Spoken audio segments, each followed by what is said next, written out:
인기라는 것은요, 한 사람에게 쏠리는 많은 사람들에게 관심과 사랑과 호감을 일컫는 말이라고 할 수가 있겠습니다. 요즘은 직업적으로 대중들의 인기를 먹고 사는 사람들이 많이 있습니다. 톱스타로 불리는 그 사람들 여러분 잘 아시죠? 인기 연예인들을 보면은요, 돈을 많이 벌기도 하고 또 명예도 많이 얻기도 합니다. 근데 톱스타들 잠깐 이렇게 곰곰이 보면은 참 잘생겼어요. 정말 미인이고 미남입니다. 그리고 연기도 잘하고 노래도 참 잘합니다. 그래서일까요?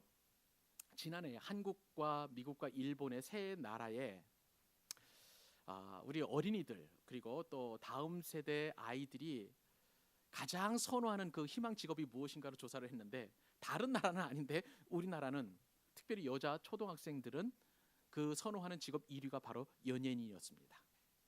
연예인이 인기가 많고 돈도 많이 벌고 또 그리고 많은 사람들에게 인정을 받는다라는 사실은 초등학생들도 다 알고 있는 그런 사실이라고 하겠습니다. 말씀을 준비하면서요, 전 세계에서 어느 사람이 가장 인기가 있을까 한번 인터넷을 검색을 해보았는데, 여러분 혹시 이런 사람 아십니까? 미국에 있는 영화 배우 겸 여자 가수인데요, 셀레나 고메즈라는 사람입니다. 아마 젊은 친구들은 잘 알 텐데, 이 셀레나 고메즈가 얼마만큼 유명한 사람인가? 그 인터넷을 보면은 그 계정을 올려놓고 많은 사람들이 이제 그 인터넷을 보는 사람들이 있죠. 그 사람들이 일컬어서 팔로우라고 하는데요. 2년 전에 이 셀레나 고메즈의 팔로우가 무려 1억 명입니다. 별로 안 놀라시네요. 여러분들 한번 전화번호 한번 보세요. 2,000명, 3,000명 넘어가기가 쉽지 않습니다. 저희가 이제 아는 사람들 이렇게 연락처를 보니까 한 3,000명 정도 돼요. 저도 좀 인기 있는 사람이 이래 봬야 돼요. 근데 셀레나 고메즈는 1억이라니까요. 1억 명. 트위터에서 보니까 많은 사람들이 따르는 그 팔로워들이 있는데, 레이디 가가라는 여자 가수가 있고요. 또 그다음에 뭐 저스틴 비버라는, 그리고 케이티 페리라는 그 가수들이 있는데, 이 가수들의 팔로워들이 보통 거의 3천만 명에서 4천만 명 정도 됩니다. 별로 그렇게 관심 숫자에 대해서 개념이 없으신 것 같아요. 놀라시지 않으신데, 여하튼 엄청난 사람들이 인기를 이렇게 누리고 있는 것이죠. 인기는 비단 연예인만 있는 것은 아닌 것 같습니다. 미국의 제16대 대통령 아브라함 링컨은 여러분 잘 아실 거예요. 이 아브라함 링컨은 비단 미국인뿐만 아니라 전 세계 사람들의 존경과 사랑을 받는 그런 인기 정치인입니다. 여러분 세계 최고의 부자 하면 누구입니까? 빌 게이츠 옛날에 생각하셨죠? 요즘은 빌 게이츠 세계 최고의 부자가 아닙니다. 미국의 인터넷 그 쇼핑몰을 창시한 아마존이라는 그 인터넷 쇼핑몰이 있는데요. 이 아마존을 창시한 사람이 있는데 제프 베조스라는 사람입니다. 이 제프 베조스라는 사람은 전 세계에서 가장 돈이 많은 인기 있는 재력가라고 할 수가 있습니다. 오늘 본문에도 보니까요, 세계적으로 유명한 슈퍼스타가 한번 등장합니다. 그분은 예수 그리스도이십니다. 이 예수님께서 얼마나 유명하신 분이시냐? 여러분 혹시 락 뮤지컬 가운데 슈퍼스타 예수 그리스도라는 그 뮤지컬을 보신 적이 있는지 모르겠습니다만은, 예수님께서 공생의 사역을 사신 사역 가운데 맨 마지막 엿새, 그러니까 고난 주간이죠. 그 내용을 이제 스토리로 만들어서 음악적인 그런 뮤지컬을 만들어서 이제 슈퍼스타 예수 그리스도라는 그러한 이제 뮤지컬을 만들었는데, 정말 슈퍼스타답게 예수님은 수많은 사람들이 따르고 또 수많은 사람들이 추종하는 그런 분이셨습니다. 그런데요, 예수님은 조금 달라요. 어떤 면에서 다르냐면, 예수님은 잘생기지 않으셨어요. 노래도 잘하지 못하셨습니다. 그런데도 불구하고 예수님을 따르는 사람들이 많이 있었는데, 성경에서는 예수님을 어떻게 표현하냐면 흠모할 만한 아무것도 없다, 오히려 사람들이 박해하고 또 사람들이 모질게 대했다라고 성경에 기록되어 있습니다. 이사야서 53장 2절과 3절 말씀에 따르면 예수님을 이렇게 평가하죠. 그는 주 앞에서 자라나기를 연한 순 같고 또 마른 땅에서 나온 뿌리 같아서, 그 다음에 어떻습니까? 고운 모양도 없고 풍채도 없은즉 우리가 보기에 흠모할 만한 아름다운 것이 없도다. 잘생긴 게 없다는 거예요. 자, 그 다음에 예수님 어떤 분이십니까? 그는 멸시를 받아 사람들에게 버림받았으며 간고를 많이 겪었고 질고를 아는 자라. 마치 사람들이 그에게서 얼굴을 가리는 것 같이 멸시를 당하였고 우리도 그를 귀히 여기지 아니하였도다. 여러분, 이게 무슨 말씀입니까? 예수님을 쳐다보기에도 아름다운 만은 하나도 없고 그런 것이 없었고 오히려 멸시와 질고를 당하셨는데 그분을 보기만 하면 우리가 얼굴을 가리는 것처럼 그렇게 가렸다라고 성경에 기록되어 있습니다. 요즘 기준으로 볼 때요, 예수님은 인기 있는 분이 아니셨어요. 그렇죠? 그러나 그럼에도 불구하고 많은 사람들이 따랐습니다. 주님을 따르는 사람 중에는 제자들도 있었습니다. 오늘 본문에는 12명의 제자 가운데 4명이 기록되어 있죠. 그런데 이처럼 수많은 사람들이 따르고 제자들도 주님을 따랐지만 두 부류에는 좀 차이가 있어요. 저는요, 이 자리에 계시는 여러분들에게 무리가 아닌 예수님의 제자로 주님을 따를 수 있기를 축원합니다. 제자로 주님을 따를 수 있기를 축복합니다. 제자로 주님을 따른다는 것은 영원한 복이에요. 영광스러운 것입니다. 너무나 행복한 것입니다. 이 시간 말씀을 듣는 가운데에 제자로서 주님을 따르는 그런 믿음의 결단과 결신을 하는 여러분 될 수 있기를 주님의 이름으로 간절히 소원합니다. 오늘 본문에 등장하는 주님을 따르는 사람들 여러 부류가 있는데 첫 번째 부류를 한번 살펴보겠습니다. 그 부류는 병 고침을 받은 사람들입니다. 예수님께서는 우리가 지난주까지 살펴본 것처럼 이방의 갈릴리 지역에서 이제 공생의 사역을 본격적으로 시작을 하셨습니다. 공생의 사역은 예수님께서 이 땅에 오신 목적을 이루는 그러한 이제 그 삶이었는데, 그렇다면 여러분, 예수님께서 이 땅에 오신 이유, 공생애를 시작하신 이유가 무엇일까요? 오늘 본문에 아주 정확하게 드러나 있습니다. 마태복음 4장 23절 말씀인데요, 우리 한 목소리 함께 읽어보도록 하십시다. 시작. 예수께서 온 갈릴리에 두루 다니사 그들의 회당에서 가르치시며 천국 복음을 전파하시며 백성 중에 모든 병과 모든 약한 것을 고치시니라. 이 말씀을 보니까요, 예수님께서 이 땅에 오신 이유는 3가지였습니다. 우선은 가르치시는 거예요. 가르치시기 위해서 이 땅에 오셨습니다. 또 천국 복음을 전파하신 거예요. 선포하신 것이죠. 그리고 모든 약한 것과 모든 병을 고치셨다. 가르치시고 전파하시고 치유하시기 위해서 이 땅에 오셨다라고 성경에 기록되어 있습니다. 우선 가르친 것을 한번 보죠. 오늘 본문에 보니까 마태가 기록하기를 그들의 회당에서 가르치셨다라고 성경에 기록되어 있습니다. 그들의 회당은 어느 회당일까요? 누구의 회당일까요? 유대인들의 회당이었어요. 유대인들은요, 12살만 되면은 이제 회당에 가서 의무적으로 가르침을 받아야 합니다. 그것을 일컬어서 바 미스바라고 이렇게 이야기하는데요. 바 미스바, 그러니까 12살 이상의 유대인 성인 남자들에게 하나님의 말씀을 가르치신 것이죠. 무엇을 가르치셨을까요?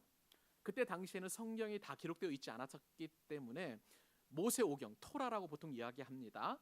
토라로 이야기하는 이 모세오경을 가르치시면서 이제 하나님의 나라를, 천국을 가르치신 것입니다. 그런 다음에 이제 또 천국 복음을 선포하셨다고 성경에 기록되어 있는데, 천국 복음이라고 할 때 이 천국 복음, 여러분 복음이라는 말을 수시로 듣지 않습니까? 우리가 뭐 찬송에도 복음이라는 말이 들어있고 설교 들을 때도 복음이라는 말이 들어있습니다만은, 여러분 복음이라는 게 도대체 무엇입니까? 듣기는 많이 듣고 또 많은 사람들로부터 얘기는 그렇게 듣지만 복음이 무엇입니까? 라고 누가 물어본다면 정확하게 얘기할 수 있는 사람이 그리 많지가 않아요. 그래서 오늘 복음이라는 것을 좀 우리가 깊이 한번 상고해 보았으면 좋겠습니다. 이 복음이라는 말은 성경 원어 헬라어로 유앙겔리온이라는 그런 단어를 씁니다. 유앙겔리온. 이 유앙겔리온을 영어 성경에 어떻게 번역을 해놓았냐면은 굿뉴스라고 번역을 해놓았고요. 또 때로는 가스펠이라고 이렇게 번역을 해놓았습니다. 굿뉴스 하면 좋은 소식이란 뜻이죠. 그래서 한자권에서는 이 좋은 소식을 복음, 멸치볶음 하는 그 볶음이 아니라 복음이라는 거예요. 복음, 좋은 소식이라고 이렇게 성경에 기록되어 있습니다. 근데 이 유앙겔론이라는 단어를 일본 만화를 좋아하는 사람들은 잘 이해해요. 신세기 에반게리온이라는 그 만화 혹시 좋아하시는지 모르겠습니다만은 이 신세기 에반게리온 할 때에 이 에반게리온이 유앙겔리온을 일본식으로 발음하다 보니까 에반게리온이라고 이렇게 썼는데요. 이 유앙겔리온 즉 복음이라는 뜻을 가지고 있습니다. 원래 이 유앙겔리온은요 접두사 유라는 그 접두사와 함께 앙겔리아라는 그런 단어가 합성이 되어서 만들어진 단어입니다. 좀 유라는 것은 어디로부터 또 그 다음에 안겔로스라는 단어인데 안겔로스라는 단어는 좋은 소식을 가져오는 사람을 일컬어서 이제 메신저라는 그런 뜻이죠. 그래서 유앙겔리온 하면 좋은 소식을 가져오는 메신저가 전하는 좋은 소식이 바로 유앙겔리온 곧 복음이라고 할 수가 있는 것이죠. 근데 이 좋은 소식은 그냥 좋은 소식이 아니었어요. 1세기 예수님께서 사시던 그때 당시에 좋은 소식은 조금 규모가 다릅니다. 그때 당시 1세기는요 어떤 상황이었냐면 로마가 통치하던 그런 시대 아니었겠습니까? 이 좋은 소식은 전국적인 규모의 좋은 소식이었던 것이죠. 그래서 로마 시대에 이 좋은 소식은 예를 들어서 장차 황제가 될 사람이 태어날 때에 전 국민이 알리려 할 때에 그때 좋은 소식이 바로 유앙겔리온이요. 또 로마 황제는 시저라고 보통 얘기를 하는데요. 가이사 또는 성경에서 가이사라고 번역되어 있죠. 시저 가이사가 등극할 때에 그것을 일컬어서 유앙겔리온이다. 모든 국민들이 알아야 될 소식이다라고 해서 유앙겔리온이라고 이렇게 명명하였습니다. 유앙겔리온은요 구약 성경에도 보면 이 좋은 소식이라는 의미의 또 다른 의미가 있습니다. 베슈스라는 그런 단어인데 이 단어는 이 베슈라라는 단어인데요. 이 단어는 어떤 뜻을 가지고 있느냐? 유대인들에게도 모든 이스라엘 백성들이 들어야 될 좋은 소식이 있었다는 것이죠. 그것은 역시 왕이 바뀔 때 새로운 왕이 등극할 때가 있는데 그것이 바로 좋은 소식, 모든 사람들이 들어야 될 베쇼라였던 것이고요. 또 전쟁에서 승리했다는 그 승전가를 들을 때에 모든 국민들이 알아야 된다고 해서 베쇼라라는 단어를 썼습니다. 그리고 대제사장이 임명될 때도 베쇼라가 되어서 모든 국민들이 이스라엘 백성들이 다 들어야 될 소식으로 이렇게 명명되었습니다. 특별히 구약 성경의 포로기 이후에 보면 이 베쇼라의 의미가 또 다른 의미로 다가오는데요. 그것은 포로에서 이스라엘 백성들이 돌아온다라는 그 소식이 들려질 때에 그것을 베쇼라로 이렇게 표현했습니다. 그 말씀이 이사야서 52장 7절에 기록되어 있는데요. 이렇게 기록되어 있습니다. 좋은 소식을 전하며 평화를 공포하며 복된 좋은 소식을 가져오며 시온을 향하여 이르기를 내 하나님이 통치하신다 하는 자의 산을 넘는 발이 어찌 그리 아름다운가. 즉 바벨론 포로에서 이스라엘 백성들 가운데 좋은 소식을 가져오는데 이제 곧 회복이 된다. 이제 고토로 돌아간다라는 그 좋은 소식이 증거될 때 그것이 바로 베쇼라라는 그런 단어를 썼다는 것이죠. 저는 이 자리에 계신 모든 분들을 주님의 이름으로 축복합니다. 좋은 소식이 여러분들에게 구석구석 개인마다 있기를 주님의 이름으로 축복합니다. 여러분들에게 좋은 소식이 무엇입니까? 닫혀진 인생의 모든 문들이 열려지는 좋은 소식이 여러분에게 있기를 주님의 이름으로 축복합니다. 학업 성적의 향상에 좋은 소식이 공부하는 학생들의 있기를 축복합니다. 뿐만 아닙니다. 우리 대학 입학의 좋은 소식, 또 우리 관연한 청년들에게는 결혼의 좋은 소식, 그리고 결혼한 자녀들에게는 또한 자녀 잉태의 축복의 좋은 소식이 여러분들에게 있기를 주님의 이름으로 간절히 축복합니다.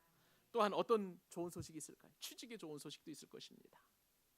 여러 가지 좋은 소식이 여러분의 삶과 여러분의 생활과 여러분의 환경 가운데 있기를 주님의 이름으로 축복합니다. 여러분의 삶 구석구석마다 유앙겔리온 베쇼라의 축복이 충만할 수 있기를 주님의 이름으로 간절히 소원하는 것입니다. 이처럼 천국 복음이 예수님을 통해서 이제 전파가 되었는데요. 그런 다음에 예수님께서 또한 어떤 사역을 감당하셨느냐? 모든 병과 모든 연약한 것을 치유하신 거예요. 치유하신 것입니다. 그런데 오늘 본문에 보니까 예수님께서 치료하시되 부분적으로나 제한적으로 치료된 게 아니에요. 오늘 본문 다시 한번 보십시다. 우리 마태복음 4장 23절 하반절로 24절을 같이 한번 읽기를 원합니다. 자, 읽겠습니다. 시작. 백성 중에 모든 병과 모든 약한 것을 고치시니 그의 소문이 온 수리아에 퍼진지라.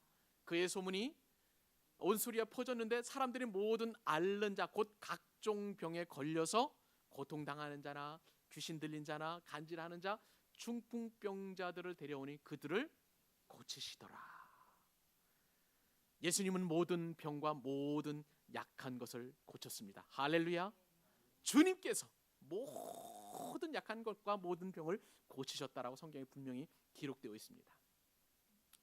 여러분, 그런데요, 모든 질병과 모든 약한 것을 고치셨다고 할 때에 예수님과 관계없는 사람들이 고침을 받았다는 게 아니에요. 자신의 질병을 가지고 주님 앞에 나온 모든 질병들, 모든 연약한 것들, 모든 약한 것들, 모든 수고로운 것들, 고통들이 다 고침을 받았다는 거예요. 사랑하는 여러분, 오늘 말씀을 통해서 여러분의 모든 질병과 모든 아픔과 모든 육체적인 고통들이 치유되기를 주님의 이름으로 축복합니다. 주님께서는 천국 복음을, 아름다운 소식, 좋은 소식을 선포하신 그 선포를 듣고 나온, 문제를 가지고 질병을 가지고 나온 모든 사람들이 질병의 고침을 받았다는 거예요. 저는 이 시간 이 자리에 계신 모든 분들을 주님의 이름으로 치유를 선포합니다. 모든 육체적인 연약함은 예수님의 이름으로 명하노니 치유될지어다. 고침을 받게 될지어다. 모든 암세포는 녹여지고 그 더러운 암세포들은 여러분의 몸속에서 떠나갈지어다. 모든 탁한 혈액은 맑아질지어다. 그리고 혈압은 정상화될지어다. 예수님을 믿는 모든 믿음의 백성들, 특별히 이 자리에서 예배하는 모든 예배자들의 모든 육체적인 연약함은 고침은 받을지어다. 희귀병도 치유될지어다. 예수님의 치유는 비단 육체적인 질병뿐만 아니었습니다. 정신적인 질병도 치유되었습니다. 여러분 가운데 혹시 망상이 있습니까? 혹은 환각이 있습니까? 우울증이 있습니까? 강박증이라든지 조현증이라든지 공황장애나 불안장애도 같은 모든 정신적인 질병도 치유될지어다. 밤에 염려하고 근심하고 그리고 불면증도 치유될지어다. 예수님께서 함께 하시면 이런 모든 정신적인 질병도 치유될 줄로 믿습니다. 모든 영적인 질병도 주님 앞에서는 치유를 받습니다. 여러분이 성경을 읽어도 성경에 무슨 말씀인지 이해가 되지 않으면 그 성경 읽음에 대한 밝은 은혜가 여러분들에게 임할지어다. 기도해도 기도가 되지 않는다면 기도의 문도 열려질지어다. 예배 시간이 졸린다면 그 예배 시간에 졸리는 모든 졸음도 떠나갈지어다. 그렇습니다. 예수님께서는요, 모든 질병들, 모든 약한 것들을 다 고쳐주셨다고 그랬어요. 여러분, 우리의 육체적인 질병, 정신적인 질병, 그리고 영적인 질병도 주님 앞에 가지고 나오면 모두 고침을 받고 치유되고 회복되게 될 줄로 믿습니다. 한 가지 부탁은요, 그 병 고침을 받는 것에 집중하지 마십시오. 그 병을 고치시는 예수님에게 집중할 수 있기를 주님의 이름으로 축복합니다. 그런데 병 고침을 받는 사람들에게 아주 독특한 이상한 특징이 한 가지 있어요. 예수님께서는 이처럼 육체적인 질병이나 정신적인 질병이나 영적인 질병을 가지고 주님 앞에 가지고 나와서 고쳐주시는데 그 다음에 인간의 행동들이 이상하게 된다는 것이죠. 누가복음 말씀에 따르면요, 나병 환자에 걸린 10명의 사람들이 있었습니다. 얼마나 그들의 삶이 비참한지 멀리서 예수님이 지나간다는 소식을 들었어요. 그래서 두 손을 높이 들고 큰 목소리로 나사렛 예수여 우리를 불쌍히 여겨주소서 하고 큰 소리로 외쳤습니다. 그 외침의 소리를 듣고 주님께서 저들을 불쌍히 여기셨어요. 그래서 예수님께서 선포하십니다. 너희 몸을 제사장에 가서 보여라. 주의 말씀을 따라서 순종하면서 10명이 가서 딱 보였더니 그때 나병이 깨끗하게 나은 거예요. 그런데 여러분, 그 뒤에 문제가 생겼어요. 10명 가운데 9명은 다 어디로 갔는지 사라져버리고 1명, 사마리아 사람만, 이방인만 와서 예수님 앞에 영광을 올려드렸습니다. 이것이 바로 병 고침을 받는 사람들의 특징이에요. 어디 들어갈 때 나오는 생각하고 또 들어갈 때 생각하고 나오는 생각이 너무 다른 거예요. 이것이 인간이 가지고 있는 병 고침이라는 그 목적을 가지고 예수님을 따르는 사람들의 독특한 특성이라는 것이죠. 저는요, 오늘 이 말씀을 우리가 같이 한번 읽어봄으로 말미암아 반면교사로 삼고 병 고침이 아니라 병을 고쳐주시는 예수님께 주목하는, 그렇게 주님을 따르는 여러분 될 수 있기를 축복합니다. 우리 누가복음 17장 17절로 18절 말씀 같이 한번 읽습니다. 시작. 예수께서 대답하여 이르시되 10사람이 다 깨끗함을 받지 아니하였느냐? 그 9은 다 어디 있느냐? 이방인 외에는 하나님께 영광을 돌리러 돌아온 자가 없느냐 하시고, 주님의 이 강력한 경고 앞에 주님 앞에 겸손한 마음으로 우리의 모든 것을 치유해 주시는 주님을 순전하게 따르는 여러분 될 수 있기를 축복합니다. 오늘 본문에 보니까요, 예수님을 따르는 또 다른 부류가 있습니다. 두 번째 부류는요, 구경꾼입니다. 구경꾼. 예수님 주변에는 항상 인산인해를 이루면서 많은 사람들이 주님을 따라갔습니다. 오늘 본문에도 보니까 주님을 따르는 사람들이 있는데 수많은 무리들이 주님을 따랐다라고 성경에 이렇게 기록되어 있습니다. 여러분, 예수님은요, 주의 복음을 증거했었어요. 천국 복음을 증거하시고 그리고 가르쳐 주셨는데, 그리고 병자들을 고쳤다는 소식이 예루살렘에 퍼졌습니다. 그리고 온 유대에 퍼졌습니다. 그리고 이방 땅인 시리아 전역, 수리아 전역과 데가볼리, 즉 데카폴리스인데요, 10개의 이 소도시에도 퍼졌고요. 그리고 온 갈릴리 땅에도 다 소문이 퍼지게 되었습니다. 이 말씀에 따르면 예수님의 가르치심과 천국 복음 전파와 그리고 치유하심은 비단 유대인뿐만 아니라 온 인류에게도 다 적용이 된다는 사실이 말씀에 기록되어 있는 것이죠. 그 말씀 한번 읽어보십시다. 24절로 25절 말씀 시작. 그의 소문이 온 수리아에 퍼진지라 사람들이 모든 앓는 자 곧 각종 병에 걸려서 고통당하는 자, 귀신 들린 자, 간질하는 자, 중풍병자들을 데려오니 그들을 고치시더라. 갈릴리와 데가볼리와 예루살렘과 유대와 요단강 건너편에서 수많은 무리가 따르니라.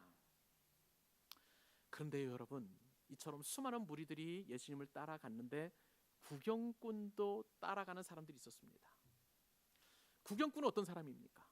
일정한 거리를 두고요, 멀리서 관망하는 사람이에요. 여러분, 구경한다고 할 때, 이 구경꾼이 구경한다고 할 때 그냥 구경만 합니까? 아니에요. 판단하죠, 평가하죠, 그리고 비판하고 비평합니다. 꼭 이게 말에 토시를 다는 그런 사람들이죠.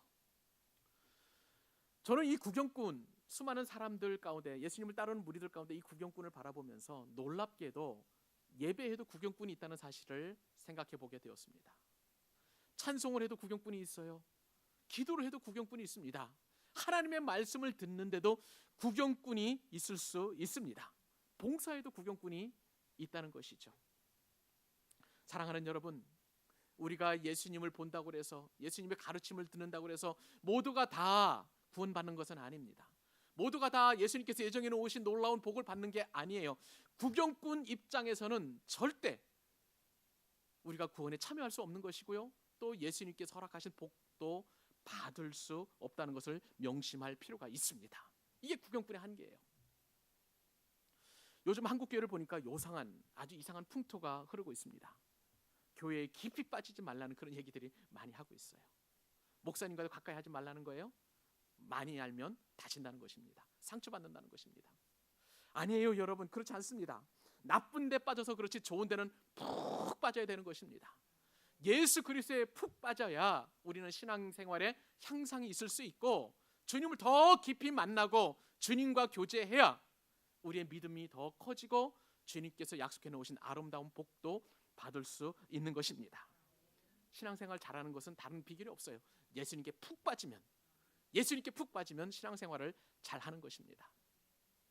여러분, 수영하실 줄 아십니까? 수영 못하시는 분의 특징은 뭐냐면요, 물에 안 빠지려고 그래요. 내 힘으로 자꾸 물에서 뜨려고 하니까 수영을 절대 할 수가 없는 거예요. 수영 잘하는 사람은 그냥 물속으로 깊이 들어가게 되어 있어요. 신앙생활도 마찬가지 원리인 것입니다.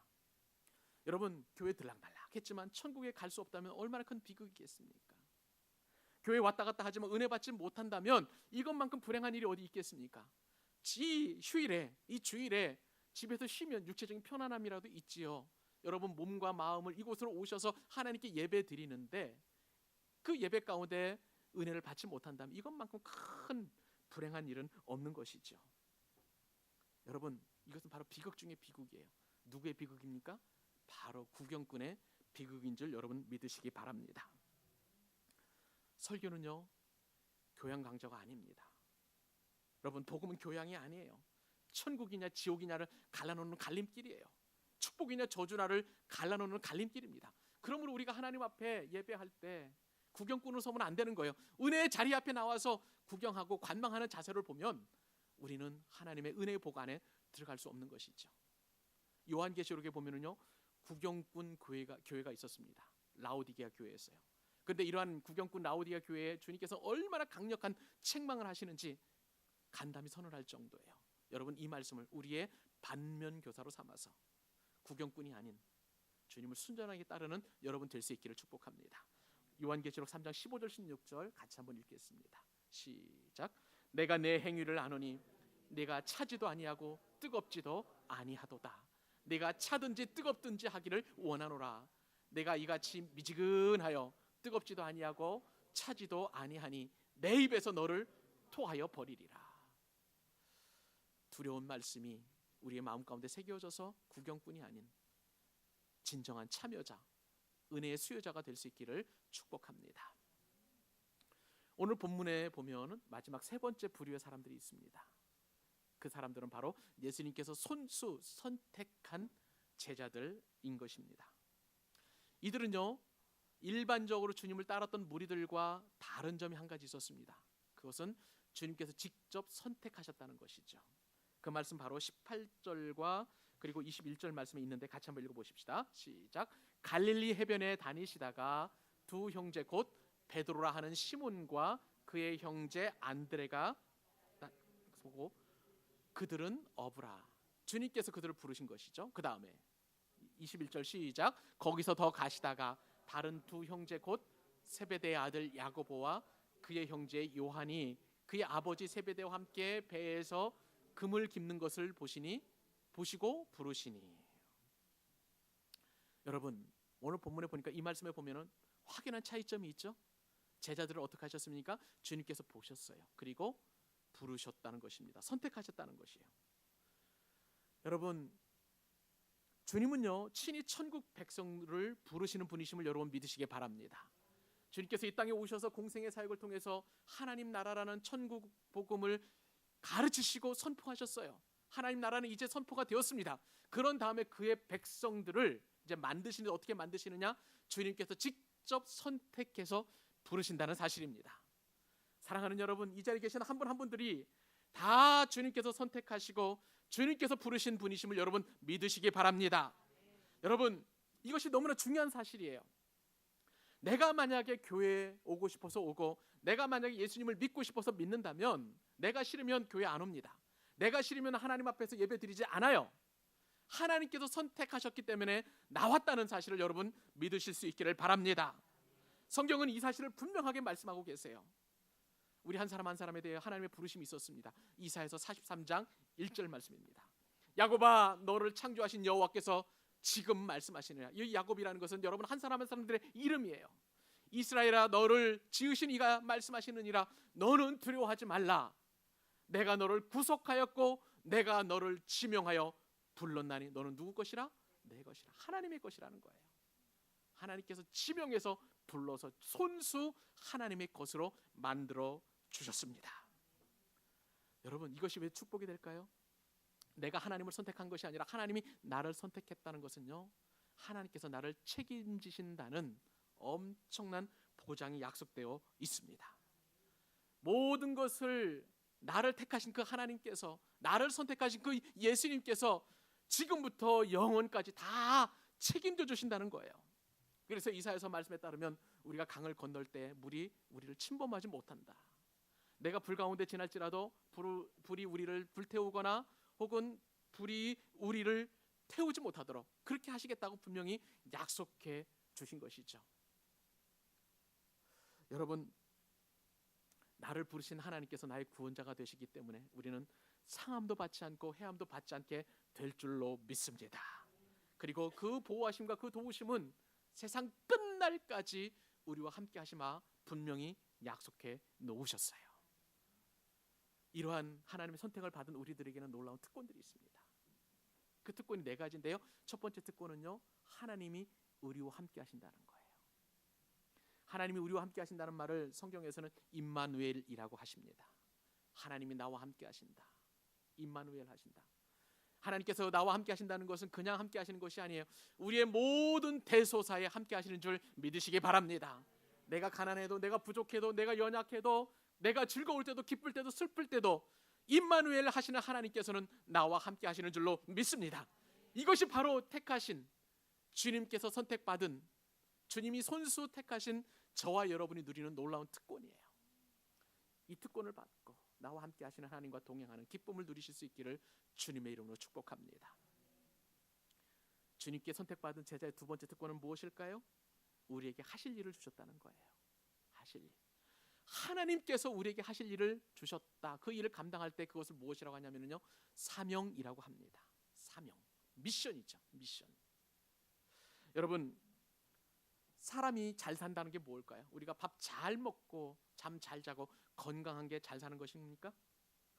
그렇지 않아요. 우리는 좀 더 의미 있는 잘 삶을 원해요. 웰빙을 원합니다. 어떤 웰빙일까요? 가고 싶은 곳으로 마음대로 갈 수 있는 건강 유지하는 것, 좋은 사람을 만나서 마음껏 이야기하고 교제하는 그 즐거움, 이게 바로 웰빙이에요. 근데 여러분, 웰빙만으로 우리의 삶의 목적이 없습니다. 이것보다 더 의미 있고 더 복되고 더 가치 있는 일을 하기를 원하는 거예요. 여러분, 그게 무엇입니까?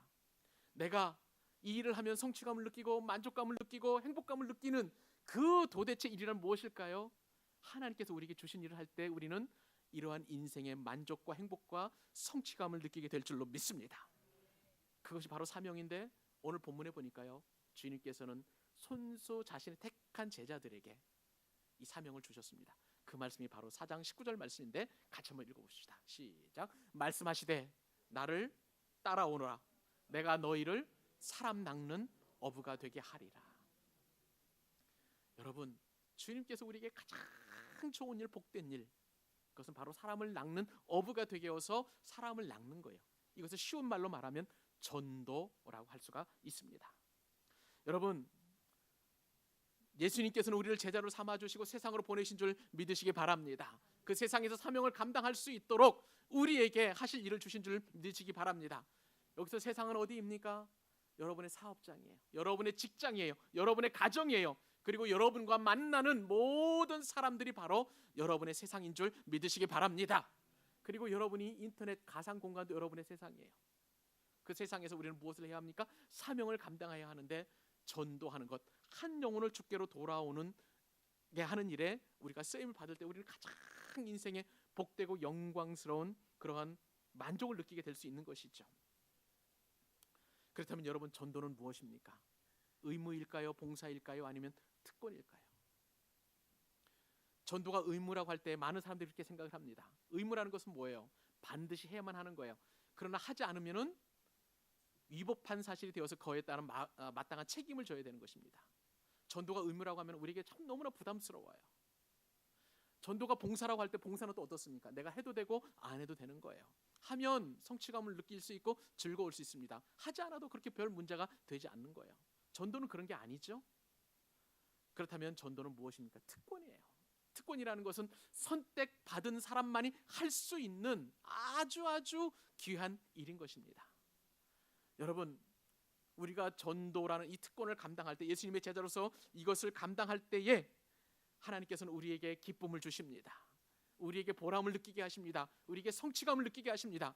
하나님께서 가장 기뻐하시는 일, 한 영혼을 주께로 돌아오게 하는 일에 우리가 쓰임 받는다는 것은 너무나 행복한 일이에요. 사랑하는 여러분, 이 축복과 이 은혜를 감당할 수 있기를 주님의 이름으로 축복합니다. 주님께서 우리에게 주신 세 번째 특권이 있습니다. 그 특권이 무엇일까요? 권능을 행하게 하시는 것인데요, 이 권능이라는 건 어떤 권능이냐? 하나님의 아들이신 예수님께서 행하신 그 권능을 우리에게 손수 다 부어주셨어요. 제자들에게 주셨어요. 그 말씀이 바로 마가복음 3장 14절 15절인데 같이 한번 읽어보십시다. 시작. 이에 12를 세우셨으니 이는 자기와 함께 있게 하시고 또 보내사 전도도 하며, 그 다음 귀신을 내쫓는 권능도 가지게 하려 하심이라. 여러분이 선포하시면 귀신이 쫓아나는 그런 은혜가 임할 줄로 믿습니다. 여러분, 이 귀신을 쫓아내는 것, 아까 제가 선포했죠. 내가 예수 그리스도의 이름으로 명하노니 모든 질병은 떠나갈지어다, 모든 귀신은 물러갈지어다 선포하면 다 물러가는 은혜를 여러분 경험하게 되는 거예요. 그 선포는 비단 저 같은 목회자만 하는 게 아니에요. 여러분 한 사람 한 사람 모든 사람들이 선포할 수 있는 줄 여러분 믿으시기 바랍니다. 제자는 누구입니까? 저처럼 목회자가 저처럼 목회자만이 아니에요. 장로님, 권사님, 집사님만 그 예수님의 제자가 아닙니다. 예수님을 갓 처음 믿은 그런 제자라 할지라도 그런 사람이라 할지라도 예수님의 제자가 되는 거예요. 오늘 본문에 보면 예수님께서 제자 삼으실 때요, 금을 깃는 사람들 베드로와 요한과 그리고 안드레와 야고보와 요한을 불렀어요. 초신자들을 불러서 예수님의 제자로 삼아 주신 거예요. 초신자라 할지라도 예수님이 주신 그 권능을 여러분 행사할 수 있는 것입니다. 이 특권을 누리실 수 있기를 주님의 이름으로 축복합니다. 이런 특권보다 더 큰 놀라운 특권이 있어요. 그것은요, 예수님이 행하신 일보다도 더 큰 일을 할 수 있도록 우리에게 특권을 주셨다는 것입니다. 요한복음 14장 12절입니다. 읽겠습니다. 시작. 내가 진실로 진실로 너희에게 이르노니 나를 믿는 자는 내가 하는 일을 그도 할 것이요 또한 그보다 큰 일도 하리니 이는 내가 아버지께로 감이라. 여러분, 특권은 어떤 것입니까? 누리라고 있는 거예요. 그냥 저금하고 저축하라고 주어진 게 아닙니다. 여러분, 한 사람 한 사람들은 별 2개, 3개 달린 장군이라고 한번 가정해 보십시다. 장군임에도 불구하고 사병처럼 그 특권을 활용하지 않는다면 이처럼 어리석고 안타까운 일이 어디 있겠습니까? 예수님의 제자로 선택받았으니 그 특권을 누리는 여러분 될 수 있기를 주님의 이름으로 축복합니다. 말씀을 맺습니다. 신약 성경에 보니까요, 이 제자라는 단어는 무려 269번이 기록되어 있습니다. 그리고 그리스도인이라는 단어는 3번, 신자라는 단어는 딱 2번 기록되어 있습니다. 여러분, 이 의미가 무엇입니까? 예수님께서 이 땅에 오신 목적은 우리 한 사람 한 사람을 제자 삼기 위함이라는 것을 성경은 분명하게 증거해 놓고 있습니다. 우리 교회도 마찬가지예요. 그렇기 때문에 제자 훈련을 할 것입니다. 그리고 여러분 한 사람들의 삶은 제자로서의 삶을 살 수 있도록 그 초점을 맞추는 것이 온전한 신앙생활인 줄로 믿습니다. 사랑하는 여러분, 이러한 제자로 부르심을 받았을 때 여러분들이 할 수 있는 것은 딱 한 가지입니다. 오늘 본문에 보니까 예수님의 제자로 선택받은 사람들은 딱 한 가지를 했습니다. 그것은 그때 당시 1세기 당시에 스승의 부르심을 받은 제자들이 할 수 있는 유일한 방법이었습니다. 스승이 부르면 그대로 가는 거예요. 곧바로 순종하는 거예요. 곧바로 따라가는 거예요. 그 축복과 은혜가 여러분에게 있기를 소원합니다. 그 결심을 가지고 그렇게 하겠다라는 그런 다짐을 가지고 우리 마태복음 4장 19절로 22절까지 읽고 우리가 기도하도록 하겠습니다. 같이 한번 읽어보십시다. 시작. 말씀하시되 나를 따라오너라. 내가 너희를 사람을 낚는 어부가 되게 하리라 하시니 그들이 곧 그물을 버려두고 예수를 따르니라. 거기서 더 가시다가 다른 2 형제 곧 세베대의 아들 야고보와 그의 형제 요한이 그의 아버지 세베대와 함께 배에서 금을 깁는 것을 보시고 부르시니 그들이 곧 배와 아버지를 버려두고 예수를 따르니라. 아멘. 기도하겠습니다. 은혜로우신 아버지 하나님, 이 세상에 70억 이상의 수많은 사람들이 있습니다마는 그러나 그 가운데서 지명하여 불러서 너는 내 것이라 삼아주시고 예수님의 제자로 우리를 선택하여 주시니 감사합니다. 예수님의 제자로 특권으로 또 예수님의 제자로 선택받았음에 대한 깊은 감사와 감동이 있게 하여 주시옵시고 오늘 제자들처럼 모든 것을 버려두고 주님을 따르는 순종이 있게 하여 주시옵소서. 이 순종을 통하여 하나님 영광 받아 주시옵시고 하나님께서 우리에게 주신 놀라운 제자로서의 특권을 주셨습니다. 하나님 아버지, 우리와 영원토록 함께 하시겠다는 그 약속의 특권을 우리가 굳게 붙잡게 하여 주시옵소서. 내가 가난해도, 내가 병들어도, 내가 약해도, 내가 실패해도 함께 하시는 그 하나님과 동거하는 은혜를 누리게 하여 주시기를 원합니다. 우리에게 또한 사명 주시니 감사합니다. 내게 있는 모든 삶의 영역에서 제자로서의 특권, 사명 감당하는 일에, 전도하는 일에 우리의 삶의 목적과 목표를 두게 하여 주시옵소서. 우리에게 또한 귀신을 내쫓는 권능을 주심을 감사합니다. 예수 그리스도의 이름으로 선포하면 질병이 낫고 모든 문제가 해결되며 귀신이 떠나가게 될 줄로 믿습니다. 이 권능을 내 것으로 삼게 하여 주옵소서. 또 또한 하나님의 아들이시며 하나님이신 예수님보다 더 큰 일을 하게 하시겠다 약속해 주셨사오니 이 약속의 말씀처럼 큰 일을 행하는 우리 광교사랑의 교회 예배자들 되게 하여 주시옵소서. 모든 말씀 사랑이 풍성하시고 은혜가 풍성하신 예수님의 이름으로 간절히 기도 올리옵나이다. 아멘.